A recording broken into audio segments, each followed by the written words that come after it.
너희는 나를 누구라 하느냐? 온갖 지혜와 지식의 모든 보화가 감춰져 있는 천국 비밀. 천국은 마치 밭에 감추인 보화와 같으니 사람이 이를 발견한 후 숨겨두고 기뻐하여 돌아가서 자기의 소유를 다 팔아 그 밭을 샀느니라. 자기의 소유를 다 팔아 밭을 살 정도 값어치 있는 것은 무엇일까? 물론 천국에 대한 값어치를 설명한 성경 구절이다. 이는 가치척도에 있어 자기가 가진 전 소유보다 천국이 더 값지다고 생각했기 때문일 것이다. 천국이 만약 있다면 이는 모든 이가 사모할 수밖에 없는 이상세계라는 건 분명하다. 그렇다면 천국이 있고 없고를 논하기 전에 천국을 어디에서 느낄 수 있고 배울 수 있는가? 그건 곧 신약 성경에서이다. 왜냐하면 구약에는 천국이란 단어가 없었지만 예수님이 오신 뒤로는 천국이나 하나님의 나라는 80군데 이상 등장하기 때문이다. 그렇다면 천국을 당장 구체적으로 볼 수 없지만 천국을 느끼고 배울 수 있는 것은 역시 천국을 설파하신 예수 그리스도에게 묻는 일이 곧 천국을 아는 지름길이라고 할 수 있겠다. 이는 천국을 아시는 분이 곧 천국은 이렇다고 설명해 주실 것이고 또 그 문에 들어갈 수 있는 키를 가지고 있을 것이 분명하기 때문이다. 그래서 예수님은 천국이 있음을 여러 군데 비유로 말씀하셨고 그 열쇠는 분명 반석 위에 세운 교회에 그 이임을 주신 것이었으며 이는 예수님 자신을 아는 것으로부터 출발함을 성경에서 찾아볼 수 있다. 예수는 제자들에게 자신을 누구라고 하더냐며 물은 적이 있었다. 그러자 제자들은 세례 요한, 엘리야, 에레미야나 선지자 중 하나라고 말했지만 베드로는 주는 그리스도시요 살아계신 하나님의 아들이시니이다 라고 고백한다. 이에 예수는 바요나 시몬아 네가 복이 있도다. 이를 네게 알게 한 이는 혈육이 아니요 하늘에 계신 내 아버지시니라 하면서 베드로 대답 속에는 엄청난 비밀이 감춰져 있음을 암시하였다. 여기서 그리스도는 곧 기름 부음을 받은 자라는 뜻으로 구약 성경에 예언된 장차 오실 메시아라고 해석할 수 있겠고 지금 신약 시대로 봐서는 인류를 구원해낸 구세주라고 해석할 수 있겠다. 나의 생명 역시 고통과 죽음에 강에 떠내려갈 때 만약 나를 누군가 구해주었다면 나는 그가 분명 나의 구세주일 것이며 나의 전 재산을 주고도 바꿀 수 없는 생명의 은인이 될 것이다. 이렇듯 성경 전체를 통해 만약 그리스도를 정확히 안다면 이는 세상 어떤 것 못지않는 천국의 가치를 보는 것이며 그 이상 모든 것이 그 안에서 이룩됐음을 보았을 때 과연 그가 진정한 보배임을 발견할 수 있을 것이다. 그래서 이 비밀은 만세와 만대로부터 감추었던 것으로 이제는 성도들에게 또 이방인 가운데 나타나셨는데 곧 이 비밀은 너희 안에 계신 그리스도시라고 핵심을 제시하고 있을 뿐더러 그 안에는 온갖 지혜와 지식의 모든 보화가 감추어 있느니라고 그리스도를 강조하고 있다.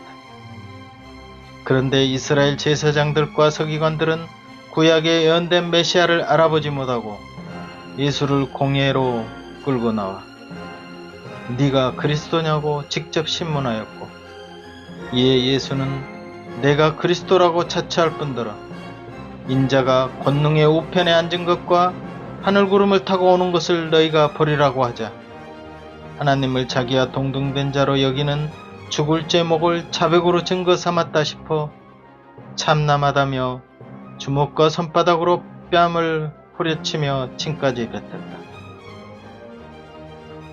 그 광경을 멀리서 지켜보던 베드로는 주는 그리스도시요 살아계신 하나님의 아들이라고 예전에 그렇게 고백하였지만 너도 같은 패거리가 아니냐고 묻자 예수를 3번이나 부인해버렸다.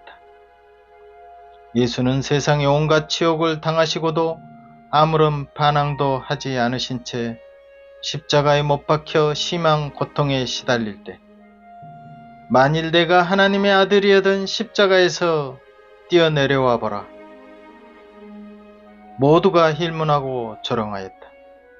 그런데 예수는 다 이루었다는 마지막 말을 끝으로 메시아의 위력은커녕 십자가에서 허망하게 죽어버렸고, 이를 본 제자들은 엄청난 실망감에 빠지고 말았다. 이때까지도 예수는 그리스도라는 사실이 풀리지 않는 비밀이었지만, 베드로나 제자들은 죽음에서 부활하신 예수님을 만나고서야 참으로 그분은 그리스도라는 사실을 깨달을 수 있었고, 평상시 예수께서 말씀하셨던 말들이 하나씩 풀리면서 십자가의 어린 양으로 인류를 구원할 메시아, 즉 그리스도를 다시 만나게 되었다. 그리스도 부활은 문이 잠겼음에도 시공간을 초월하여 나타나시는 하나님의 능력이었다. 이는 나사로처럼 죽었다가 다시 살아났지만 다시 죽을 수밖에 없는 인간 소생과는 달랐다. 육신은 잊고 있었지만 완전한 신령체로서 결코 죽지 않는 몸으로 부활하신 것이다. 예수가 그리스도가 될 수 있었던 이유도 바로 부활을 계기로 사망과 사탄의 권세를 깨트리는 능력을 보았기 때문이었다. 그리스도 부활은 곧 기독교를 가장 기독교적답게 세울 수 있는 반석이 될 수 있었다. 이 세상에서 죽어 살아나 시공간을 초월한 신령한 육체로 부활을 가져온 사람이 있었던가? 모든 인간은 태어나면 하나님이 정하신 수명과 죄와 흑암 권세로 죽음이란 사망을 가져오지만, 그 사망의 결박을 끊고 죽음을 이기신 그 능력은 메시아임을 충분히 입증하고도 남음이 있었다. 이 부활은 과학이나 이론으로 설명될 수 없는 것이기에 그 권능 속에 하나님이 함께 하심을 분명히 볼 수 있었다. 3일 만에 부활이 인간의 힘으로 가능하겠는가? 칼로 손바닥을 약간 찢긴다 해도 3일 만에 완쾌되기 힘들다. 채찍과 목과 창으로 만신창이가 된 예수의 핏덩어리 몸이 설사 죽지 않았다고 해도 어떻게 모든 사람 앞에 나타날 수 있겠는가? 만약 십자가 처형 3일 뒤 다른 예수로 대치했다면 제자들에게 500여 사람에게 40일 동안 드러난 행적들은 살아계실 때 예수와 비교하여 모두 거짓으로 들통날 수밖에 없는 속임수가 되었을 것이다.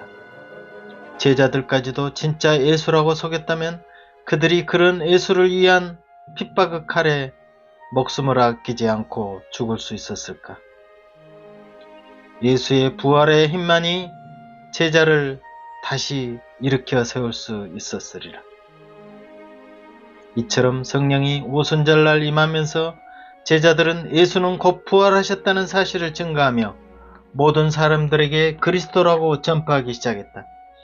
그들은 살아나신 예수를 만났기 때문에 진정 하나님의 아들인 메시아를 담대히 외칠 수 있었다.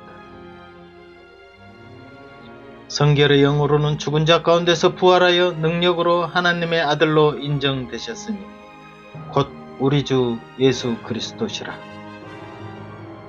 찬송하리로다. 우리 주 예수 그리스도 아버지 하나님이 그 많으신 긍휼대로 예수 그리스도를 죽은 자 가운데서 부활하심으로 말미암아 우리를 거듭나게 하사 산소망이 있게 하시며 썩지 않고 더럽지 않고 쇠하지 아니하는 기업을 있게 하시나니 곧 너희를 위하여 하늘에 간직하신 것이라. 이렇듯 제자들과 베드로는 부활 예수인 그리스도를 증거하기에 일생을 바치게 되는데, 그런 베드로에게 진정한 반석이자 진정한 천국인 자신 즉 그리스도를 모든 사람에게 알리는 교회를 부탁하였고 그 열쇠까지 주신 것이다. 그런데 정작 예수가 죽게 되었을 때는 예수를 3번이나 부인하면서 이런 사명을 새까맣게 잊어버렸고 예수가 죽은 후 예전 업으로 다시 돌아가 버렸다. 그러나 보배로운 산돌이신 부활 예수를 만난 후 너희가 십자가에 못 박은 이 예수를 하나님이 주와 그리스도가 되게 하셨다고 외쳤을 때 마음에 찔려 회개하고 제사함을 받은 그 숫자가 3,000명이나 되었다고 기록되어 있다.